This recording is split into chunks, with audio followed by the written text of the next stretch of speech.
Bismillahirrahmanirrahim.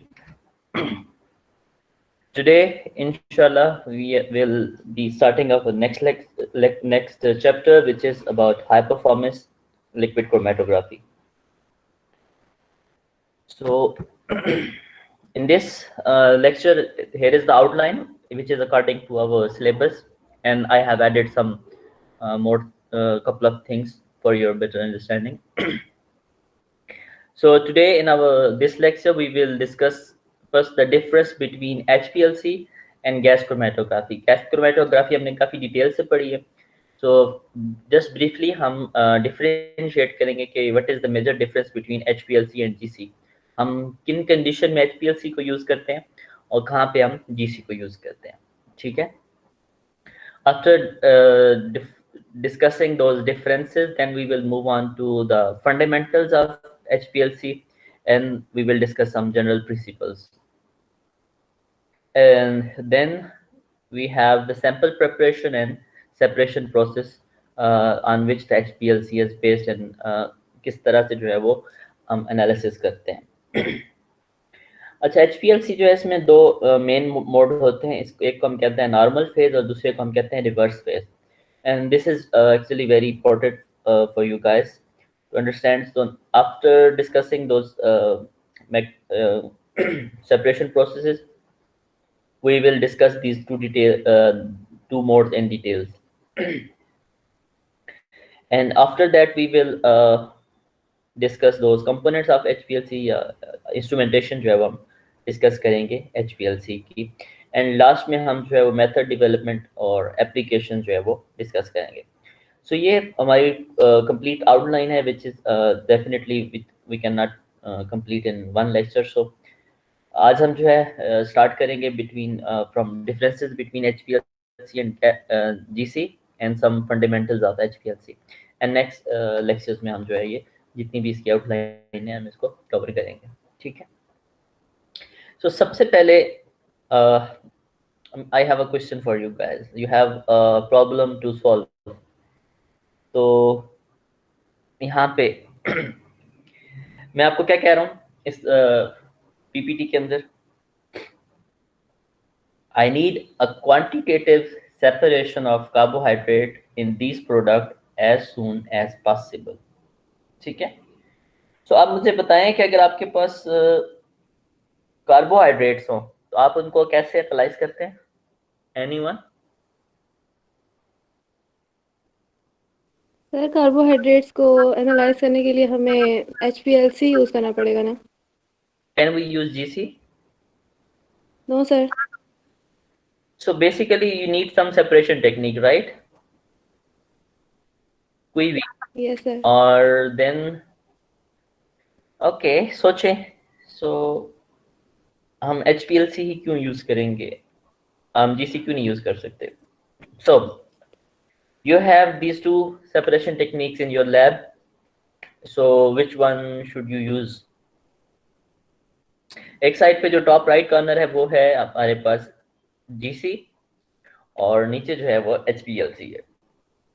और हमने carbohydrates है, फॉर एग्जांपल ग्लूकोज का स्ट्रक्चर यहाँ पे मौजूद है, तो इसको हमने एनालाइज करना है. फर्स्ट सेपरेट करना है because there are different types of carbohydrates present in those beverages.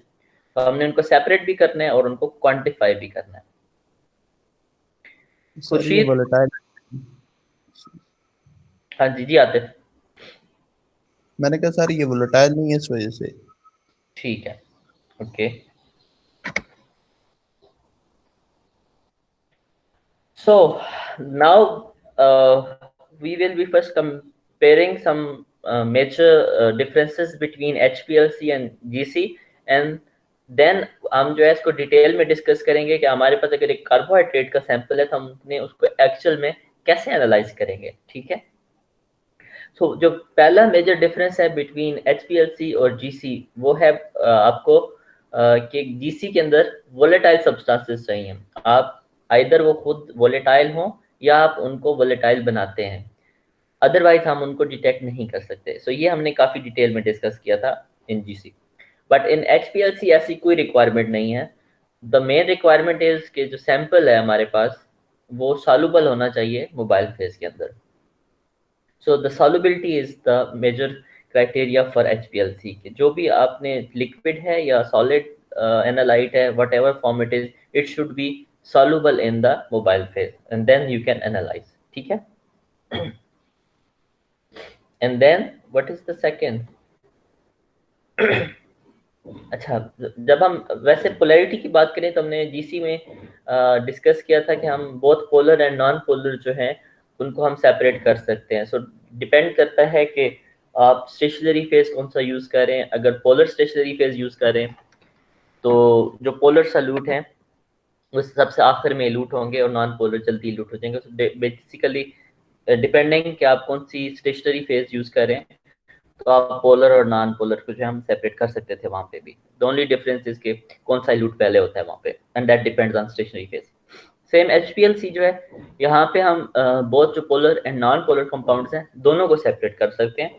Plus यहाँ पे हम जो इनऑर्गेनिक आयंस हैं उनको भी जो है वो सेपरेट कर सकते हैं। So this is the one of the advantages of HPLC, ठीक है। सर पीएच क्या होता है? Poly aromatic hydrocarbon. So this is table. आपकी जो एक्स एक्सिस है यहाँ पे वो है वोलेटिलिटी है, जो वाई एक्सिस है वहाँ पे पोलैरिटी शो की हुई है, ठीक है। जो टॉप पे हैं वो हाइड्रोफिलिक हैं, जो बॉटम पे हैं वो हाइड्रोफोबिक हैं। इसी तरह जो आपका एक्स एक्सिस पे राइट है वो नॉन वोलेटाइल्स हैं और जो लेफ्ट है वो जीसी वो वोलेटाइल है। अगर आप वोलेटाइल के ऊपर देखें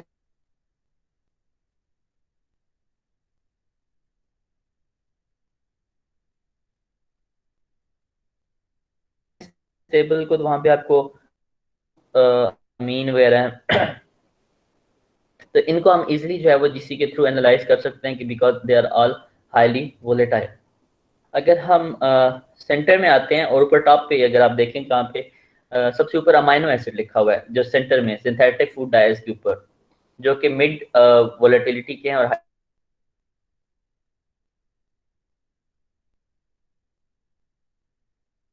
हाइड्रोफिलिक है।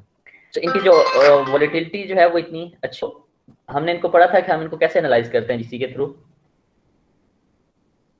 How can we analyze amino acids through GC?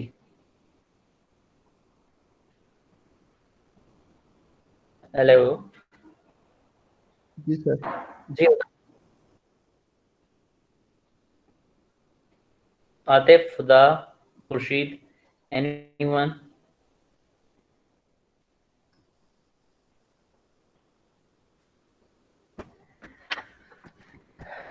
So amino acids जो हैं हमने इनको पढ़ा था कि अगर हमने इनको जीसी के थ्रू एनालाइज करना है तो हम इनके पहले डेरिवेटाइजेशन करते हैं, हम इनके डेरिवेटिव बनाते हैं जो इनको हाईली वोलेटाइल कर देते हैं, एंड देन हम इनको एनालाइज कर सकते हैं। एज सच इनको हम विदाउट डेरिवेटाइजेशन हम इनको एनालाइज नहीं कर सकते।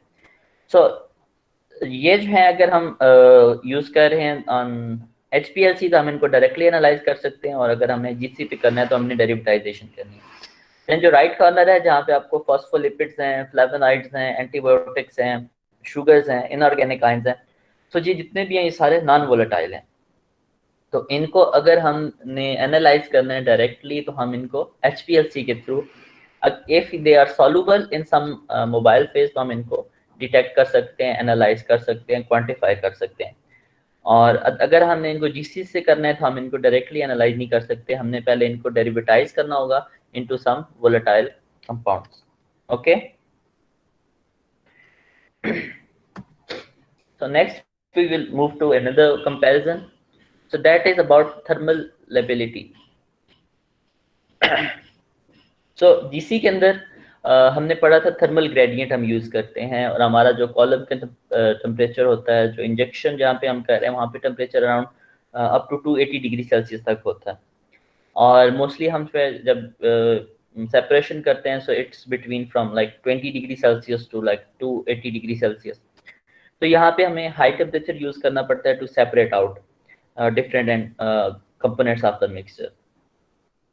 सो यहाँ पे ये होता है कि कुछ कंपाउंड्स जो हैं वो डिग्रेड हो जाते हैं, कुछ जो थर्मली जो है वो डिकम्पोज हो जाते हैं अगर जब हम हाई टेम्परेचर यूज करते हैं। लेट्स से अगर हम 200 डिग्री सेल्सियस यूज करते हैं कॉलम में या पोर्ट में, तो सारे जो कंपोनेंट होते हैं सैंपल के वो उसको बर्दाश्त नहीं कर सकते और वो डिकम्पोज हो जाते हैं, जो कि हाईली ससेप्टेबल होते हैं टू थर्मल डिकम्पोजिशन। लेकिन HPLC के अंदर एडवांटेज हमारे पास ये होता है कि ये हम इसको रूम टेम्परेचर के ऊपर नॉर्मली जो है एनालिसिस हो रहा होता है, इवन बिलो रूम टेम्परेचर हो रहा होता है, तो यहाँ पे ऐसा कोई इशू नहीं होता कि जो आपके एनालाइट्स हैं वो थर्मली डिकम्पोज हो जाएंगे। So on that front as well जो HPLC है it is advantageous over the gas chromatography. ठीक। So next we will compare one more parameter here, and that is the sample molecular weight. So in GC जो typically हम compound analyte use कर सकते हैं, mostly they should be less than 500 AMU, ठीक है। लेकिन HPLC के अंदर ऐसा कोई लिमिट नहीं है molecular weight की। बेसिकली ये है कि जो मेन रिक्वायरमेंट है that it should be soluble। तो अगर आप कोई भी एनालाइट यूज कर रहे हैं वो अगर सॉल्युबल है आपकी मोबाइल फेस के अंदर, इट डजंट मैटर कि उसका मोलेकुलर वेट कितना है, जितना मर्जी ज़्यादा हो, अगर वो सॉल्युबल है तो आप उसको HPLC के थ्रू एनालाइज कर सकते हैं। तो यहाँ पे जो है हमारे पास कोई एज सच अपर लिमिट नहीं है मोलेकुलर वेट की कि इस मोलेकुलर वेट से ज़्यादा के एनालाइट को एनालाइज नहीं कर सकते। तो HPLC में मोलेकुलर वेट की कोई लिमिट नहीं है, the only limit is its solubility. तो any analyte which is soluble आप उसको एनालाइज कर सकते हैं, ठीक है। सॉल्युबिलिटी सर किस चीज में, मतलब पोलर में या नॉन पोलर में, किसी में भी हो सकता है? कोई भी आप मोबाइल फेस कोई भी सॉल्वेंट आप यूज कर रहे हैं वो उसके अंदर जो है वो सॉल्युबल होना चाहिए। मोस्टली यहाँ पे हम एक मोबाइल फेस यूज नहीं कर रहे होते, मतलब मोबाइल फेस तो एक ही होती है, जो सॉल्वेंट होता है वो एक नहीं होता, और कई दफ़ा जो है वो 3 to 4 डिफरेंट सॉल्वेंट का मिक्सचर जो है वो यूज किया जा रहा होता है एनालिसिस के लिए, तो जिसके अंदर वो सारे अच्छी तरह सॉल्युबल हों। तो अगर वो मतलब उसके अंदर जो भी आप यूज कर रहे हैं मोबाइल फेस उसके अंदर सॉल्युबल है कोई भी एनालाइट, तो आप उसको एनालाइज कर लेंगे, ठीक है।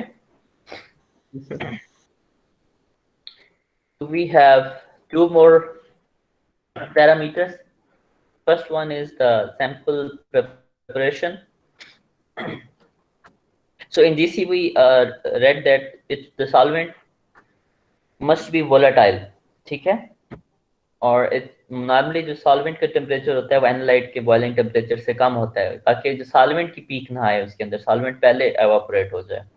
और सबसे पहले जो हमने पढ़ा था जब पीक आती है जो एक नॉन रिटेन्ड आती है, और दूसरे जो एनालाइट कंपोनेंट्स होते हैं एक एक्स्ट्रा पीक आती है, जो मोस्टली हमारे पास सॉल्वेंट की पीक होती है कि सॉल्वेंट जो है सबसे पहले वो वोलेटाइल हो जाता है। और HPLC के अंदर मोस्टली जो मेन रिक्वायरमेंट है, क्योंकि हम यहाँ पे लिक्विड को जो सैंपल है उनको एनालाइज कर रहे हैं और हमें सिर्फ सॉल्युबल जो उसके अंदर है हमने उनको एनालाइज करना है। तो अगर हमारे पास कोई सस्पेंडेड मटेरियल है तो वो हमें नहीं चाहिए, वो अगर कोई सस्पेंडेड मटेरियल HPLC में जाएगा तो that will clog the actually the column, वो उसकी जो एफिशिएंसी है उसको डिग्रेड कर देगा। सो बिफोर जब हम एनालिसिस जो है हम जितने भी हमारे पास सैंपल होते हैं HPLC के हम उनको फिल्टर करते हैं, मोस्टली जो है 0.45 माइक्रोन या समटाइम हम 0.2 माइक्रोमीटर के फिल्टर भी यूज करते हैं, ताकि उसके अंदर जितने सस्पेंडेड पार्टिकल्स हैं वो उसमें से रिमूव हो जाए और हम सिर्फ सॉल्युबल जो है कंपोनेंट्स उनको उसके अंदर इंजेक्ट कर रहे हैं, ठीक है।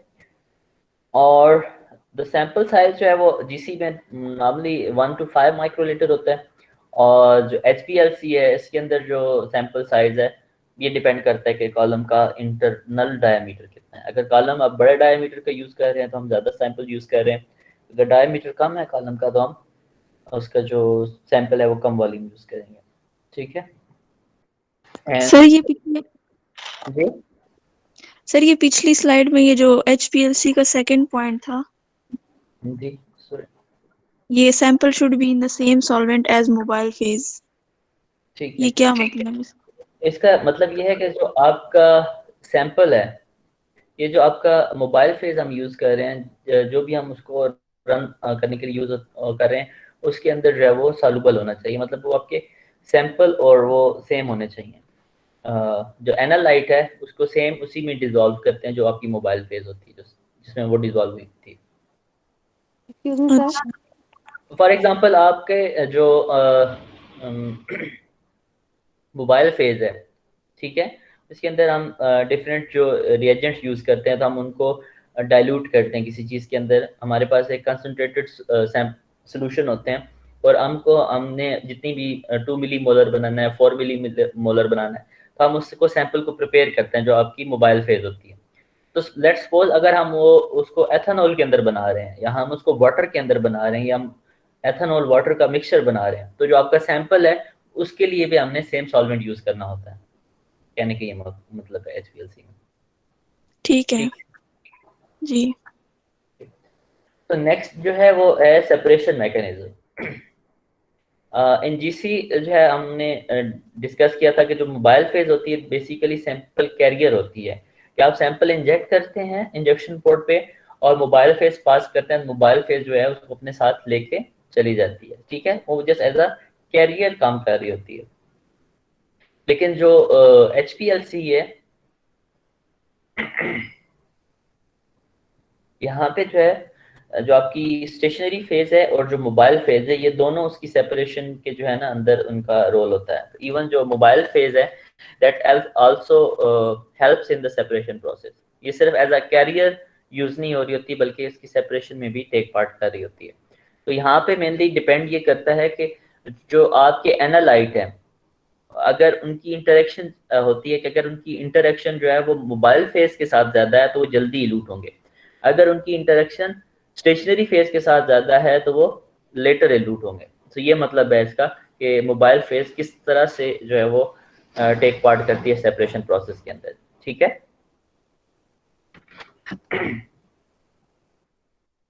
And last one, the parameter which we are going to compare is about detectors. In GC जो है मोस्ट कॉमनली यूज जो है वो FID है डिटेक्टर, और इनिशियली जो है थर्मल कंडक्टिविटी जो TCD डिटेक्टर भी यूज होता है और इलेक्ट्रॉन कैप्चर डिटेक्टर भी यूज होता है in some cases, but most common जो है वो FID है, which is universal detector for organic compounds, ठीक है। And HPLC same like GC we use multiple kind of detectors, but so most commonly used है that is UV visible spectrophotometer, ठीक है। बाकी इसके बहुत ज़्यादा different kind of non destructive detectors हैं which are available for use in HPLC, and one of the key point of using HPLC is कि इसकी जो sensitivity है वो फैक्टोग्राम तक होती है, हाईली सेंसिटिव जो HPLC है, ठीक है। सो यहाँ तक था हमारा कंपैरिजन और HPLC ये एंड GC। स्पेक्ट्रोग्राम की वैल्यू है। जी, आपको फैक्टो का नहीं पता? ठीक है सर, याद आ गया। नैनो के बाद क्या आता है? नैनो के बाद फेम्टो, फिर एटो। ठीक है, तो this is just a value कि 10 रेज़ टू पावर माइनस कितना होगा, ठीक है, -12। सो इट्स हाईली सेंसिटिव, जो ये जस्ट उसकी डिटेक्शन लिमिट शो कर है कि आप बहुत कम अमाउंट भी होता है तो उसको एनालाइज कर सकते हैं हम थ्रू HPLC, ठीक है। सो ये था comparison between HPLC and GC। अगर आपको इसमें से कोई क्वेश्चन है तो आप पूछ सकते हैं, देन we हम जो है नेक्स्ट सेक्शन में मूव करेंगे। सर मेरे सिग्नल्स चले गए थे, ये जो लिखा हुआ है HPLC में सेंसिटिविटी टू FG, ये क्या है? इसका मतलब ये है कि जो HPLC है ये हाईली सेंसिटिव होता है, इसका ये मतलब है। हमने जब FG GC में हमने पढ़ा था कि उसकी GC कितना सेंसिटिव होता है, कहाँ तक डिटेक्ट कर सकता है? पता नहीं। सही है। सो बेसिकली ये है कि उसकी सेंसिटिविटी बता रहा है कि 10 रेज़ टू पावर कहाँ तक जो है हम उसको डिटेक्ट कर सकते हैं, ठीक है, ठीक है। FG जो है ये बता रहा है, ठीक है। Okay, we will move to our last slide of this comparison. So what we have learned from this comparison between HPLC and GC. So अगर हम इसको समराइज करें तो हम कह सकते हैं कि जो गैस क्रोमेटोग्राफी है that is limited to only those substances, those analytes के जो थर्मली स्टेबल होते हैं और इजीली वोलेटिलाइज हो जाते हैं, ठीक है। हम जीसी जो है सिर्फ उनके लिए यूज करते हैं।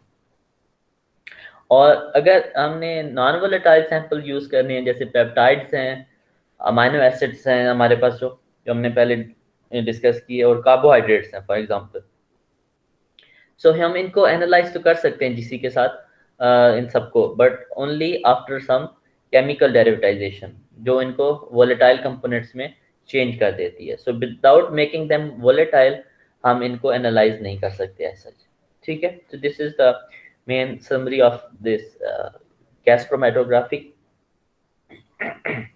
और HPLC के अंदर जो है हम मेन ये है कि आपने कोई भी एनालाइट के जो कि आपके किसी सॉल्वेंट में डिसॉल्व हो जाता है और आप उसको यूज कर सकते हैं एनालिसिस के लिए। So the only criteria for HPLC is कि that should be soluble in the given solvent, ठीक है। उसके बाद जब आपका एनालाइट है वो आपने उसको सॉल्युबल कर लिया है किसी भी सॉल्वेंट के अंदर, and then you have to analyse through HPLC, तो आप उसको इंजेक्ट करेंगे और उसको पास करेंगे जो भी हमारे पास HPLC के अंदर कॉलम है, एंड हम कोई भी मोबाइल फेस जो है हम यूज कर रहे होते हैं, and then based on the interaction between that analyte with क्या कहते हैं उसको स्टेशनरी फेज जो है हम उसको सेपरेट कर सकते हैं और एनालाइज कर सकते हैं। सो HPLC के अंदर जो सेपरेशन हो रही होती है एनालाइट की ऑन स्टेशनरी फेज, वो डिफरेंट टाइप्स ऑफ इंटरेक्शंस है। जो हमारे कॉलम्स होते हैं HPLC के अंदर वो डिफरेंट काइंड ऑफ हम कॉलम यूज कर रहे होते हैं। फॉर एग्जांपल जो मैकेनिज्म मेन 4 मैकेनिज्म जो हम यूज करें तो एक लिक्विड सॉलिड एडसॉर्प्शन है, सेकंड है liquid partitioning, the third is ion exchange, and the fourth is size exclusion. So these are the 4 major actually the mechanism जिसके base पे जो है हम उनको एनालाइट को सेपरेट कर रहे होते हैं और उसके बाद एनालाइज कर रहे होते हैं HPLC के अंदर। इंस्ट्रूमेंटेशन बाकी सारी सेम होती है HPLC के अंदर, जो हम उसके अंदर कॉलम लगा रहे होते हैं वो हम डिफरेंट यूज कर रहे होते हैं डिपेंडिंग हम किस चीज के लिए हमने उसको यूज करना। सो दिस मेनली जो है 4 different types of materials are used in the HPLC column for the separation of analytes, ठीक है। सो हमने ये जो चारों हैं हमने लास्ट डिस्कस किए हुए हैं, ठीक है, but just for your revision हम इनको ब्रीफली जो है एक मिनट में हम इनको जस्ट ओवरव्यू करेंगे ताकि आपको याद आ जाए कि ये बेसिकली ये 4 जो मैकेनिज्म है इनके साथ सेपरेशन कैसे होती है, ठीक है। So just we will overview this four major modes of methods of separation in HPLC. So first is liquid solid adsorption.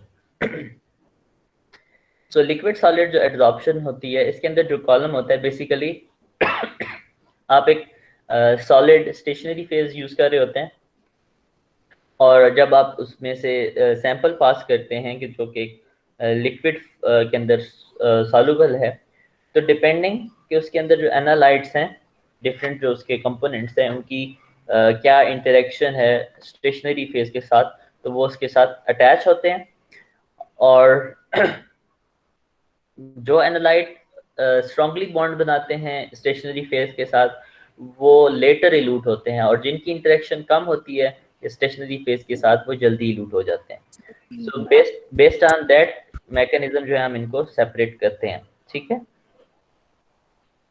And that is called liquid solid adsorption.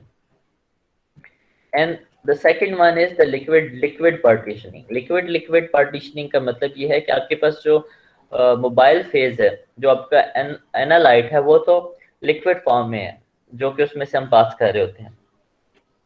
इसी तरह जो आपकी स्टेशनरी फेज है उसके ऊपर कोई लिक्विड जो jelly type material होता है उसकी कोटिंग हुई होती है।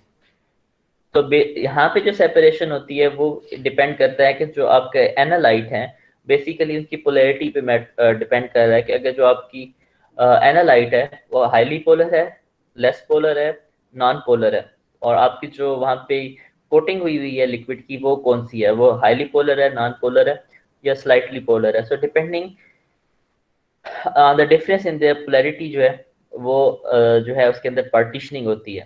सो जो अगर हम सपोज कि हम पोलर यूज कर रहे हैं स्टेशनरी फेज वहाँ पे, तो जो पोलर एनालाइट हैं वो उसके अंदर जो है वो रहेंगे, उसके साथ चले जाएंगे जो स्टेशनरी फेज है, क्योंकि और हम वहाँ पे अगर हमारे पास पोलर स्टेशनरी फेज यूज कर रहे हैं तो मोस्टली हम स्लाइटली पोलर या नॉन पोलर जो है मोबाइल फेज यूज कर रहे होंगे, ताकि जो है उनके दरमियान जो है वो सेपरेशन हो सके। तो जो नॉन पोलर हैं they will prefer mobile phase, and जो पोलर होंगे they will prefer the stationary phase. So based on these differences in their interaction हम जो है उनको एनालाइट को सेपरेट करते हैं और एनालाइज करते हैं। ठीक है, so this is the second part. वैसे नॉर्मली जो मोस्ट कॉमनली यूज होती है वो liquid solid adsorption mostly column में यूज हो रही होती है। So next we have ion exchange. So what is ion exchange?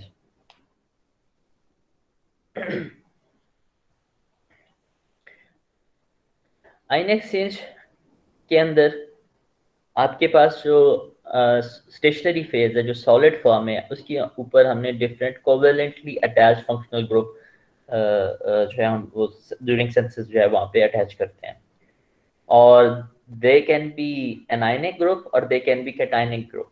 सो यहाँ पे अगर हम आयन एक्सचेंज यूज कर रहे होते हैं तो बेसिकली जो वो एनायनिक या कैटायनिक ग्रुप होते हैं they interact with the analytes in the mobile phase और उनको जो है वो अपने साथ अटैच करते हैं। सो फॉर एग्जांपल अगर हमने डिफरेंट कैटायंस जो हैं उनको एनालाइज करना है तो हम मोस्टली एनायनिक जो है जिनके ऊपर नेगेटिव चार्ज है वो वाले कॉलम यूज करेंगे जिनके अंदर ये वाले ग्रुप लगे होंगे। So because they can attract those positively charged ions present in the sample। और यहाँ पे जो मोस्टली सेपरेशन होती है अगर आप आयन एक्सचेंज रेजन यूज कर रहे हैं तो इसमें डिपेंड करता है कि आपके पास मोनोवैलेंट है, डाईवैलेंट है या ट्राईवैलेंट है। ठीक है, अगर उसके साथ फॉर एग्जांपल आपके पास सैंपल है जिसके अंदर 3 डिफरेंट टाइप्स ऑफ आयंस हैं और अगर आप ट्राईवैलेंट यूज कर रहे हैं so which are highly positively charge, तो वो अगर आप नेगेटिव अगर आपके पास फंक्शनल ग्रुप है तो उसके साथ ज्यादा स्ट्रॉन्ग बॉन्ड बनाएंगे। ठीक है, और as compare to the monovalent ion. So यहाँ पे ये होगा कि जो मोनोवैलेंट, डाईवैलेंट और ट्राईवैलेंट वो बॉन्ड तो करेंगे नेगेटिव फंक्शनल ग्रुप के साथ, लेकिन जो मोनोवैलेंट हैं वो जल्दी ही लूट होंगे विद मोबाइल फेज, डाईवैलेंट उसके बाद लूट होंगे, और जो ट्राईवैलेंट है वो सबसे आखिर में इल्यूट होंगे क्योंकि उनकी जो इंटरेक्शन है वो स्टेशनरी फेज के साथ सबसे ज्यादा होगी। So based on this mechanism जो है हम उनको सेपरेट करते हैं और बाद में फिर क्वांटिफाई करते हैं। ठीक हो गया, and then we have our last method और मैकेनिज्म जिसकी बेस पे जो उसके कॉलम है वो सेपरेशन करते हैं, and that is size exclusion principle. Size exclusion as the name suggest, इसमें जो हम सेपरेट कर रहे होते हैं एनालाइट्स को that is based on their size, कि वो एनालाइट का साइज कितना। सो यहाँ पे जो हम जेल यूज करते हैं, जो बीड्स यूज करते हैं वो पोरस होते हैं और उनका जो साइज होता है एक स्पेसिफिक जो है हम साइज के पोर्स यूज कर रहे होते हैं। सो जो कॉलम होता है वे पैक होता है डिफरेंट बीट्स के साथ, जो पोरस बीट्स हैं, और उनके जो पोरसिटी होती है वो मोस्टली जो है वो कांस्टेंट होती है जहाँ जितने भी बीट यूज कर रहे हैं। तो अगर आप एक सैंपल यूज कर रहे हैं जैसे कि इस डायग्राम में शो भी हो रहा है कि जिसका अगर कोई सैंपल है उसका साइज बहुत ज्यादा है तो वो उस पोर के अंदर नहीं जा सकता उस बीट्स के। सो व्हाट विल हैपन कि वो डायरेक्टली वो उन जेल्स के अंदर, उनके जो बीट्स के अंदर नहीं जाएंगे, बल्कि वो जो बीट्स के दरमियान स्पेस होती है उनमें से विद द जो आपकी मोबाइल फेज है उसमें से इल्यूट हो जाएंगे। सो वो सबसे जल्दी इल्यूट करेंगे। फिर उसके अंदर जो अगर आपके पास जो उसके अंदर से पास हो सकते हैं, जो उसके पोर्ट के अंदर, they are of different size. So जो स्मॉलर साइज एनालाइट हैं वो सबसे ज़्यादा वहाँ पे स्टे करते हैं, क्योंकि वो जो इवन स्मॉल पोर्स हैं उसके अंदर जो कैविटीज़ हैं वो उसके अंदर भी अटैच हो जाते हैं, और जो लार्जर साइज हैं वो उतना वहाँ पे ट्रैक नहीं कर सकते। तो यहाँ पे जो सबसे लार्जर हैं, जो पोर्ट्स के अंदर नहीं जा सकते, जिनका साइज पोर्ट से ज़्यादा है, वो सबसे पहले लूट होंगे। उसके बाद डिपेंडिंग ऑन द साइज, जो ज़्यादा साइज वाले हैं वो जल्दी लूट होते हैं, और जो स्मॉलर साइज होते हैं वो आखिर में लूट होते हैं। तो बेस्ड ऑन देयर साइजेस जो एनालाइट हैं हम उनको सेपरेट करते हैं, और बाद में जो भी डिटेक्टर लगा होता है उसके साथ क्वांटिफाई कर सकते हैं।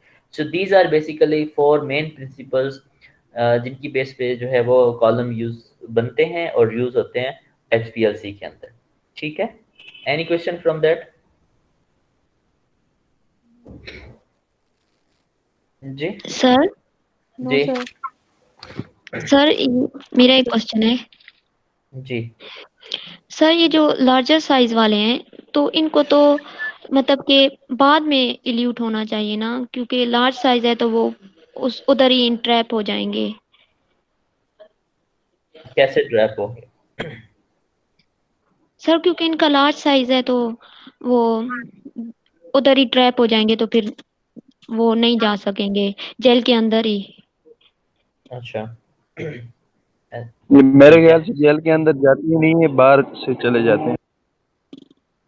जो ज्यादा बड़े हैं, जिनका साइज जो है वो पोर्ट साइज ज्यादा है, वो तो उसके अंदर जाते नहीं, वो तो जल्दी बाहर बाहर से जो डिफरेंट, अगर 2 जेल के या बीड्स हैं उनके दरमियान से वो जो स्पेस है वहां से गुजर जाते हैं, वो तो ठीक है। लेकिन जो इसके अंदर से पास हो रहे हैं उसके अंदर भी, अगर फॉर एग्जाम्पल आपके पास 5 एनालाइट हैं और 2 जो हैं उनका साइज ज्यादा है, तो वो ऐसे पास हो जाएंगे। और अगर 3 ऐसे एनालाइट हैं उसके अंदर कि जो इसके अंदर पोर्ट साइज जो है उससे स्मॉल है, उसके अंदर से पास होते हैं, लेकिन उनका साइज डिफरेंस है। तो जो ये तो यहाँ पे आप बीट देख रहे थे, इसके अंदर तो चलें आपको जस्ट 3 वेज नजर आते हैं बेसिकली जो हम बीड्स बनाते हैं। ठीक है, उनके अंदर जो है ये स्ट्रक्चर होता है बहुत पोरस होता है। जैसे आप वो देखते हैं ना, जो आप स्पॉन्ज वगैरह जैसे यूज करते हैं, उसके अंदर आप देखते हैं मल्टीपल पोर्स होते हैं। ठीक है, यस सर। ठीक है। तो ये जो बीड्स होते हैं इनके अंदर भी बहुत ज्यादा पोर्स होते हैं। तो उसमें से कुछ जो पोर्स होते हैं उनके अंदर जो है वो साइज जो है वो डिफरेंट होता है, और जब आपके पास अगर बहुत स्मॉल साइज है एनालाइट का, तो एक साइड सेंटर होता है वो आगे कहीं भी इजीली मूव कर सकता है, क्योंकि उसकी मूवमेंट विद इन पोर्स जो है वो आसान होती है। तो एक एक पोर्ट सेंटर हुआ है, आगे वो दूसरी साइड पे चला जाएगा, फिर तीसरी साइड पे चला जाएगा, क्योंकि उसका साइज बहुत छोटा है, तो वो उन सारे पोर्ट्स के अंदर मूव कर सकता है। इसकी वजह से वो उसके अंदर ज्यादा टाइम स्पेंड करता है। जो लार्जर साइज है वो एक साइड से आता है, और जो वहाँ पे जो पोर्ट साइज मतलब हर एक मतलब एरिया में नहीं जाता, अगर वहाँ पे स्मॉलर पोर्ट साइज है तो वो एक मेन पाथवे है, उसमें से पास हो जाता है। लेकिन जो छोटे एनालाइट हैं जिनका साइज छोटा है, तो वो इजीली मूव कर सकते हैं उन सब के अंदर, और क्योंकि वो इजीली मूव कर सकते हैं इसका मतलब है कि वो ज्यादा एरिया में मूव कर सकते हैं, इसलिए उनको ज्यादा टाइम लगता है उसमें से पास आउट होने में। ये मेन रीजन है। यस सर, समझ आ गई है। ओके, मैं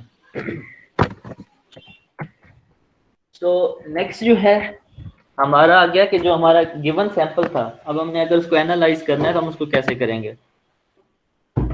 ठीक है, सो हमारे पास जो पहला क्वेश्चन था कि हमने कार्बोहाइड्रेट्स जो हैं किसी सैंपल के अंदर हैं और उनको एनालाइज करना।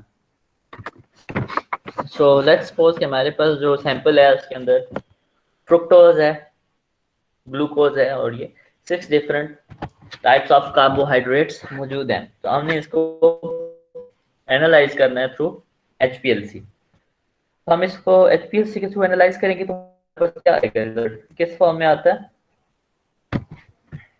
What is the output in chromatography? Sir हमारे पास HPLC की अगर हम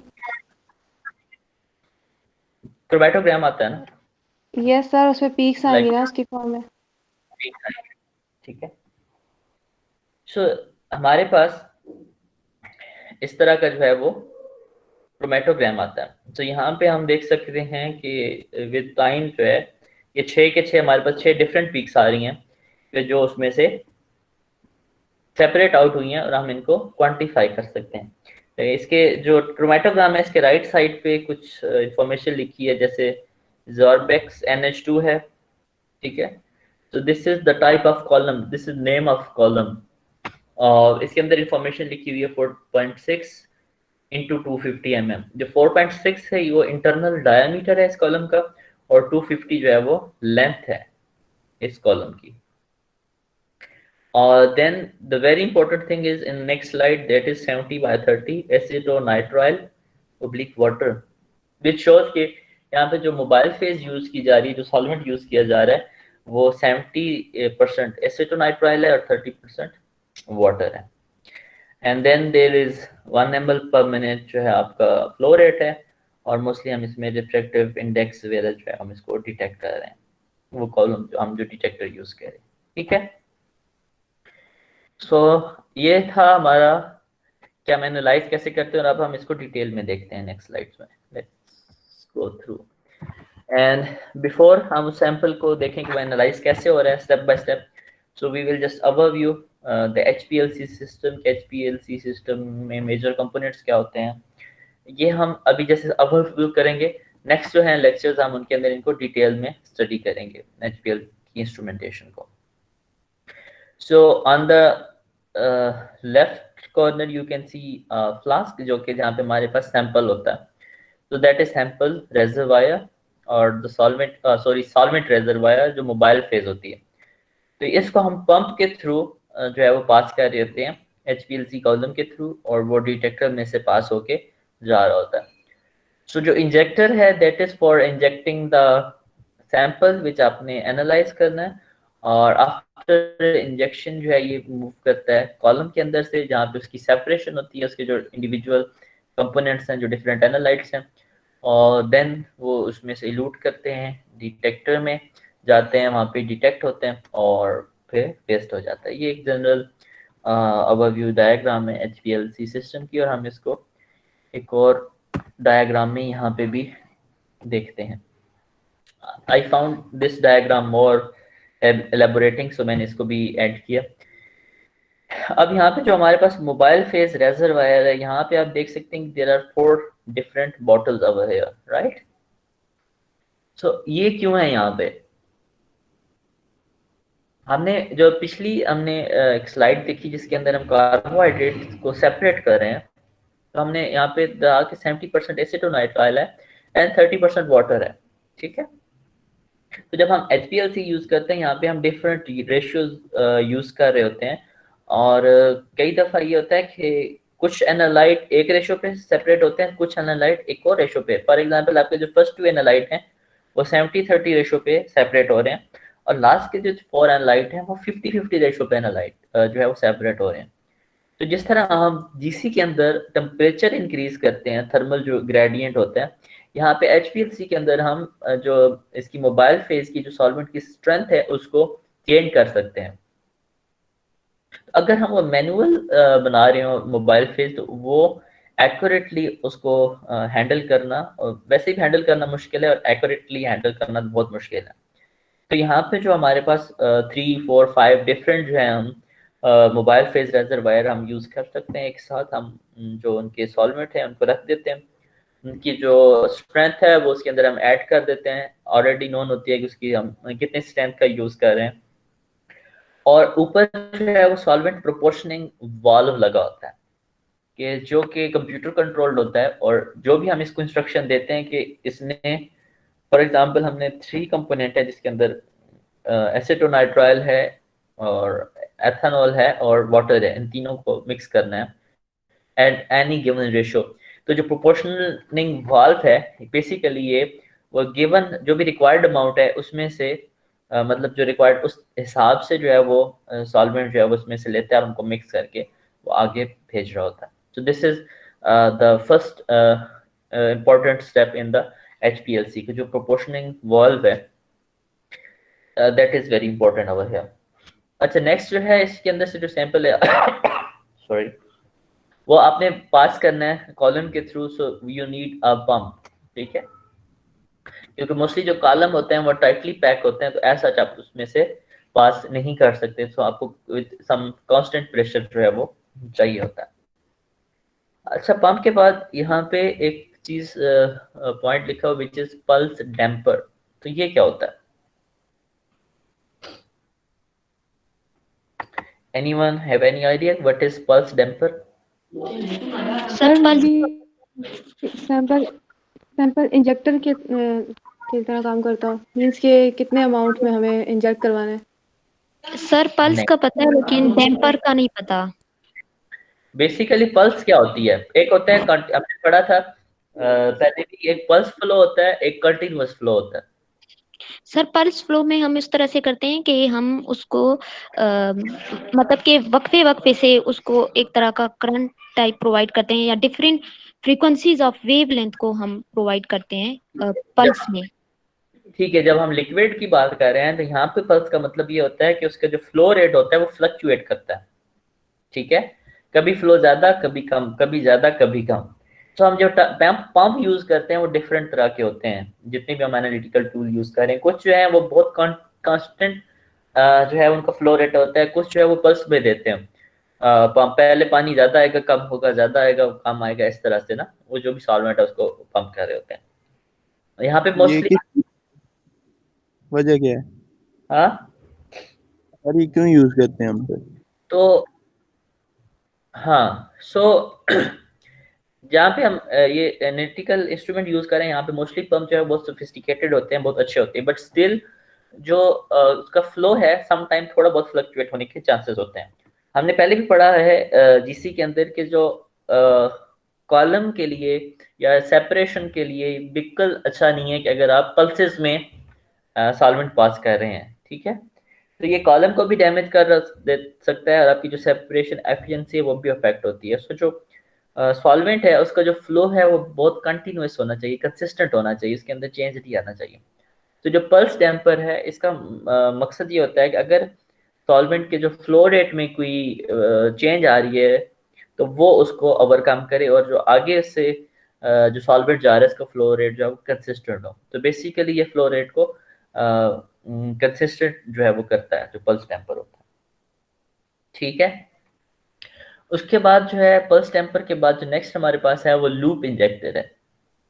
हमने डिस्कस किया कि there are two kind of injection, एक तो आप जो ऐसे सिरिंज से इंजेक्शन कर रहे होते हैं, वहाँ पे एक पोर्ट से कर रहे होते हैं, और एक हमारे पास जो लूप इंजेक्शन होती है विच वी ऑलरेडी डिस्कस के, which is the more accurate one, के जो ज़्यादा अच्छा जो है वो रिजल्ट देती है, मोर एक्यूरेट सैंपल अमाउंट को उसके अंदर फीड करती है। सो यहाँ पे मोस्टली एचपीएलसी में हम लूप इंजेक्टर ही यूज़ करते हैं। अच्छा, यहाँ से जो नेक्स्ट हमारे पास पार्ट है that is guard column, and then there is analytical column, जहाँ पे सिर्फ कॉलम लिखा हुआ है। तो there are two kinds of column which are used in these chromatographic instruments. एक हम गार्ड कॉलम यूज करते हैं और एक हम एनालिटिकल कॉलम यूज करते हैं। सो गार्ड का क्या मतलब होता है?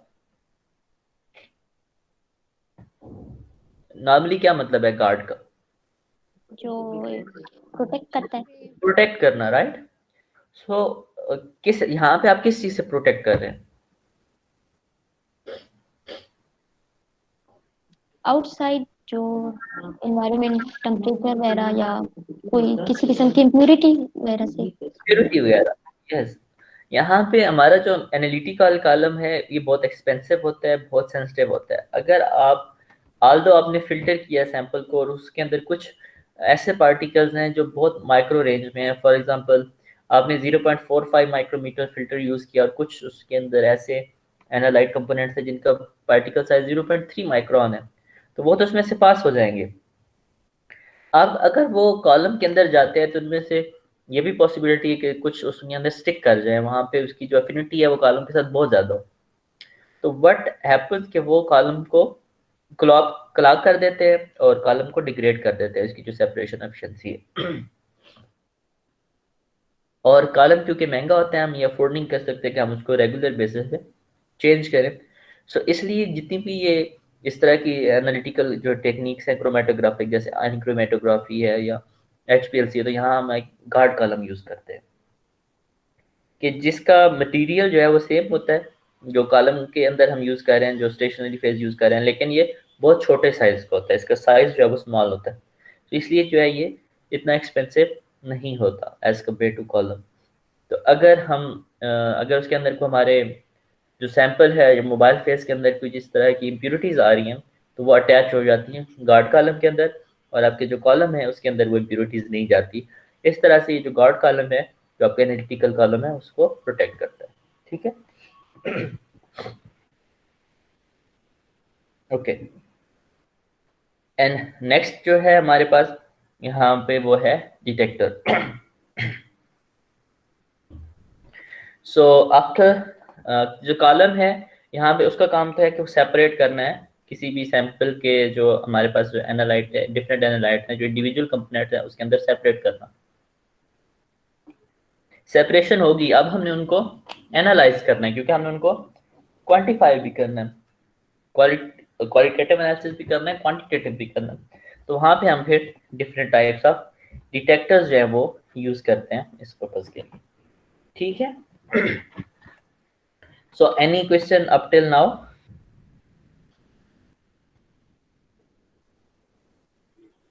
Should I move to next slide? Yes, sir. Yes, sir.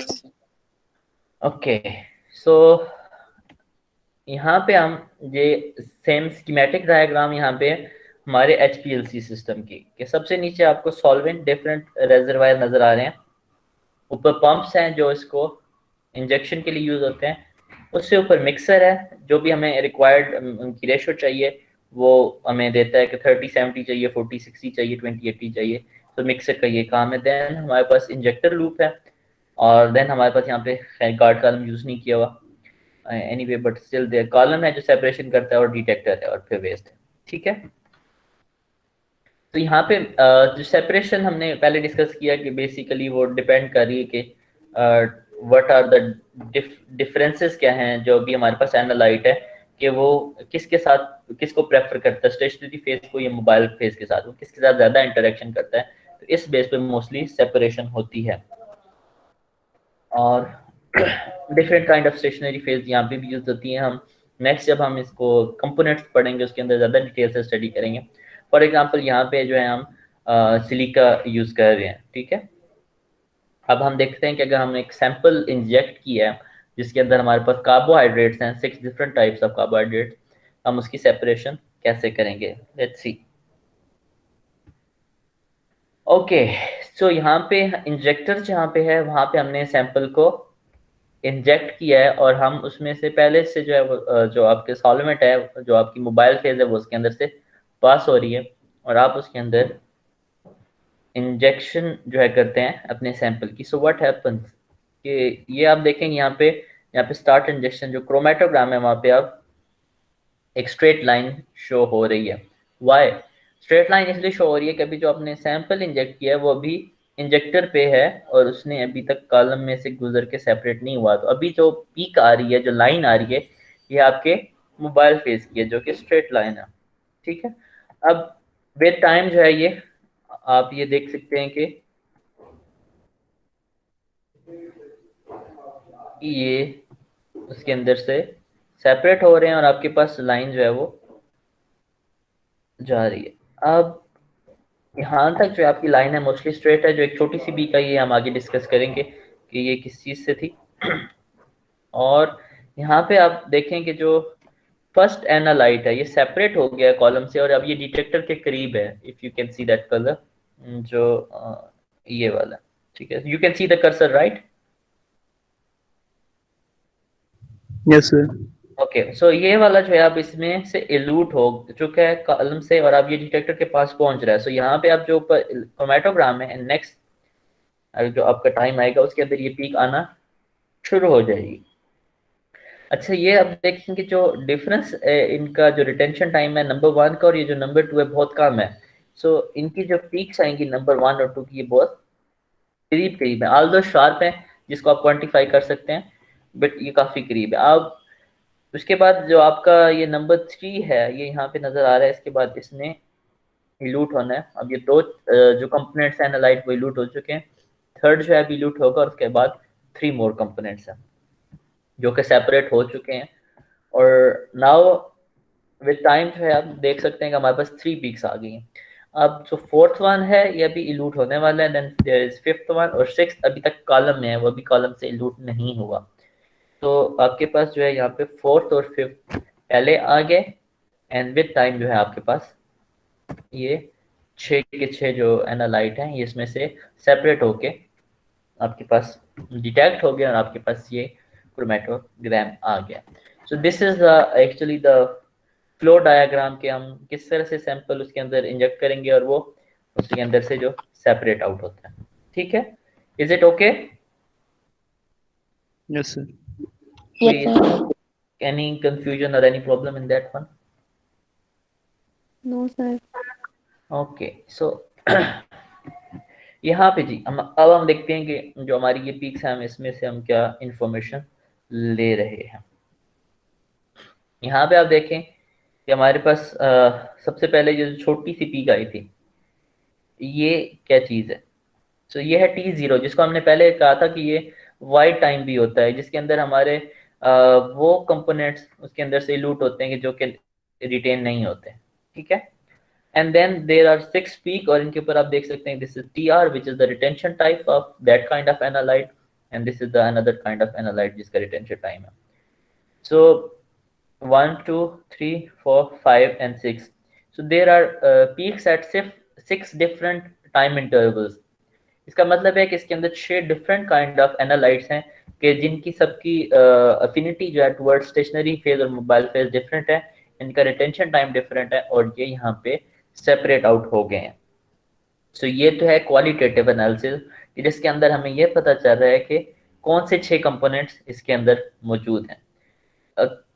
6 मौजूद हैं, हमने उनको कैसे जज करना है कि कौन कौन से कंपोनेंट है? तो मोस्टली जो रिटेंशन टाइम होता है एक स्पेसिफिक फ्लो रेट के ऊपर, और आप स्पेसिफिक अगर strength of mobile phase use कर रहे हैं तो हमें ऑलरेडी नोन है जो स्टैंडर्ड है कि अगर इतना रिटेंशन टाइम पे कोई चीज़ इल्यूट हो रही है तो वो किस चीज़ की पीक आती है। फॉर एग्जांपल अगर ग्लूकोज है तो उसकी पीक किस रिटेंशन पे आती है, फ्रुक्टोज की पीक कितने उस पे आती है, जो सैकरोज है उसकी पीक कहाँ पे आती है। So these are already known values.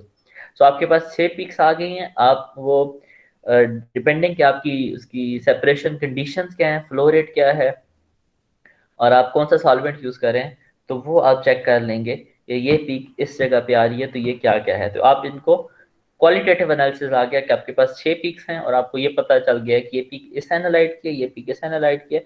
सो ये 6 कंपोनेंट हैं जो आपके सैंपल के अंदर, जो आपके पास कार्बोहाइड्रेट का सैंपल। नेक्स्ट जो इसके अंदर स्टेप है दैट इज क्वांटिफिकेशन, कि आपको ये तो आइडिया हो गया है कि ये कौन कौन से कंपोनेंट्स हैं। अब वो कंपोनेंट कितने कितने हैं, उनकी एग्जैक्ट अमाउंट कितनी है, तो आपने ये क्वांटिफाई करना है। तो वहाँ पे जो है फिर आप एरिया या हाइट यूज करते हैं। हमने पहले भी डिस्कस किया था कि जो हाइट है that is not a accurate parameter, area is the more accurate parameter. तो हम ये जितनी भी 6 की 6 पीक्स हैं हम इनका एरिया जो है वो नोट डाउन करते हैं, और उसको जो है वो हम कंपेयर करते हैं जो ऑलरेडी हमने कैलिब्रेशन कर्व्स बना रखी होती हैं इन स्पेसिफिक एनालाइट के लिए, और उनके अंदर से हम उसको चेक करते हैं कि ये जो स्पेसिफिक एरिया ये कितनी कंसंट्रेशन की अगेंस्ट जो है वो लाई करता है। So by using these area values and comparing with the standard calibration curves हम इसको जो है वो इसकी कंसंट्रेशन को डिटरमिन कर लेते हैं। So this is how we analyze a given carbohydrate sample, separate all its components, and get the individual quantities of all those analytes. ठीक है? एंड जो राइट साइड पे आपको डायग्राम नजर आ रही है ये बेसिकली आपका एक स्कीमेटिक एक इमेज है, मोस्टली जो आपका HPLC है that looks like this. ठीक है? Any question? No, sir. No sir. So this diagram actually shows some major application areas of HPLC के HPLC जो है वो नॉर्मली कहाँ कहाँ पे जो है आप यूज़ करते हैं। फॉर एग्जांपल केमिकल्स के एनालिसिस के लिए आप यूज़ कर सकते हैं, थालेट्स हैं, पॉलीस्टाइरीन डाइज वगैरह हैं। आप इसको इन्वायरमेंटल साइंसेज में यूज़ कर सकते हैं। फॉर एग्जांपल जो PAH है, पॉलीएरोमेटिक हाइड्रोकार्बन है, जो इनऑर्गेनिक आयंस हैं, और फॉर एनालिसिस ऑफ हर्बिसाइड्स भी जो है आप इसको यूज करते हैं। आप डिफरेंट जो फार्मास्यूटिकल कंपोनेंट्स हैं उनको भी आप इसके अंदर जो है वो एनालाइज कर सकते हैं, क्वांटिफाई कर सकते हैं। सिमिलरली जो वेरी इंपॉर्टेंट पार्ट है बायोसाइंसेस में, जहाँ पे आप न्यूक्लियोटाइड्स हैं, प्रोटीन्स हैं, पेप्टाइड्स हैं, उनको जो है वो एनालाइज करते हैं। So they can also be quantified by using HPLC। इसके अलावा जो है कंज्यूमर प्रोडक्ट्स हैं, शुगर्स, एंटीऑक्सीडेंट्स, लिपिड्स, वो आप इनको एनालाइज कर सकते हैं। Then there are some clinical application के जहाँ पे आप अमाइनो एसिड्स हैं, विटामिन्स वगैरह हैं, आप इनको एनालाइज करते हैं through HPLC। So these are the major application areas of HPLC that shows के HPLC जो है बहुत वाइडली यूज होती है in different areas of research, और जो आपकी नॉर्मल लाइफ के जो चीज़ें हैं, जो जैसे क्लिनिकल है, जो कंज्यूमर प्रोडक्ट्स हैं, जो फार्मास्यूटिकल्स हैं, सो इन सब इंडस्ट्रीज में, इन सब एरियाज में जो है वो HPLC को काफ़ी यूज किया जाता है। ठीक है, so that was all for this hour lecture in which we compare HPLC with gas chromatography, and also we had some basic ideas कि जो HPLC है वो कैसे separate out करती है और वो कैसे work out करती है। ठीक है, and these are the references जहाँ से मैंने mostly HPLC के लिए help लिया इस lecture के लिए भी, और next भी जो है वो these 3 books mainly जो David Harvey की analytical chemistry है, Spooge and West, and the third book is from GD Christian and Das Gupta. So these 3 books I would recommend to you guys. आप इनको पढ़ें and you will have a better understanding. And ये another, कहाँ से download करेंगे हम लोग? अगर आपके पास मैं अभी क्लासरूम में जो है जो है आपको शेयर कर देता हूँ ये बुक्स। ठीक है, Yes, sir. एंड अनदर यहाँ पे ऊपर जो मैंने लिखा है एजिलेंट टेक्नोलॉजीज।